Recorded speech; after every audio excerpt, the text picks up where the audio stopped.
Salut les créatives, c'est Elise de À la lettre calligraphie. Aujourd'hui, je vous fais une vidéo pour vous présenter le matériel dont vous aurez besoin pour créer votre propre kit de lettrage créatif spécial débutant. Alors tout d'abord, les feutres pinceaux. Si vous avez fait des petites recherches sur internet, vous aurez remarqué qu'il y a des centaines de marques différentes. Donc je vais vous simplifier la tâche et vous proposer juste 3 options de feutres pinceaux avec lesquels j'ai personnellement débuté en lettrage créatif. Donc tout d'abord, vous avez le Touch Sign Pen de la marque Pentel ou alors, deuxièmement, le Tombow Fudonosuke. J'espère que je le prononce correctement. Et ensuite aussi de la marque Tombow, le Tombow ABT Dual Brush Pen. Et sachez qu'en lettrage créatif, c'est mieux de commencer avec un feutre pinceau de petite taille comme le Pentel ou le Tombow Fudonosuke pour mieux contrôler la pointe pinceau. Alors vous n'avez absolument pas besoin d'acheter les trois pour démarrer. Le Pentel Touch ou le Tombow Feud feront très bien l'affaire.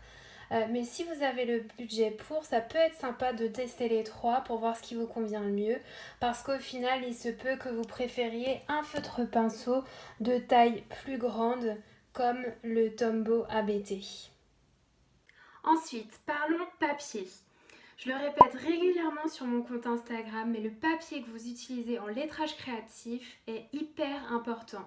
Donc là, je ne vous parle pas des techniques de lettrage à l'aquarelle ou à la plume. Je vais vous donner 3 conseils pour choisir votre papier.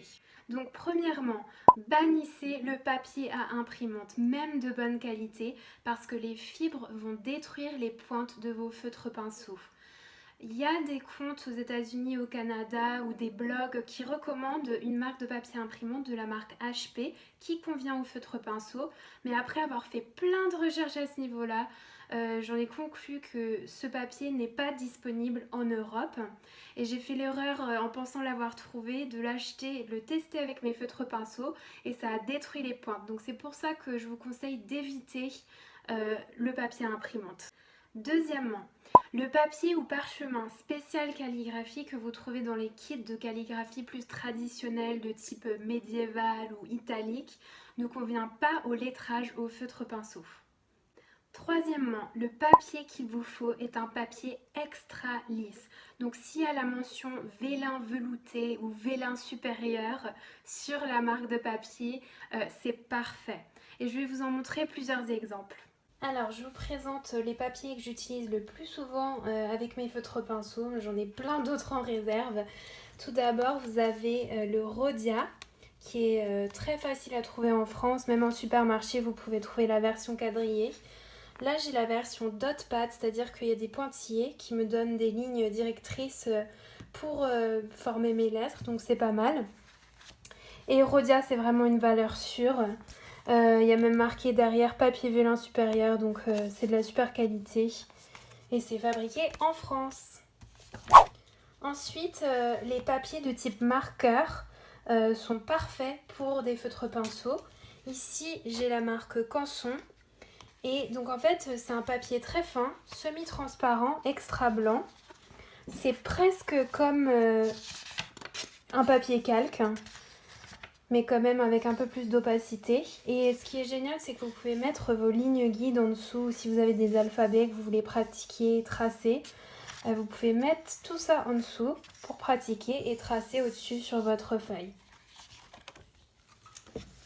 Pour un projet final, vous voulez utiliser un papier un petit peu plus épais, je vous conseille le Bristol, les fiches Bristol. Ça vous rappelle les souvenirs. La marque Canson est très bien, c'est un papier très lisse, c'est même indiqué sur le dessus et vous pouvez le sentir que c'est super.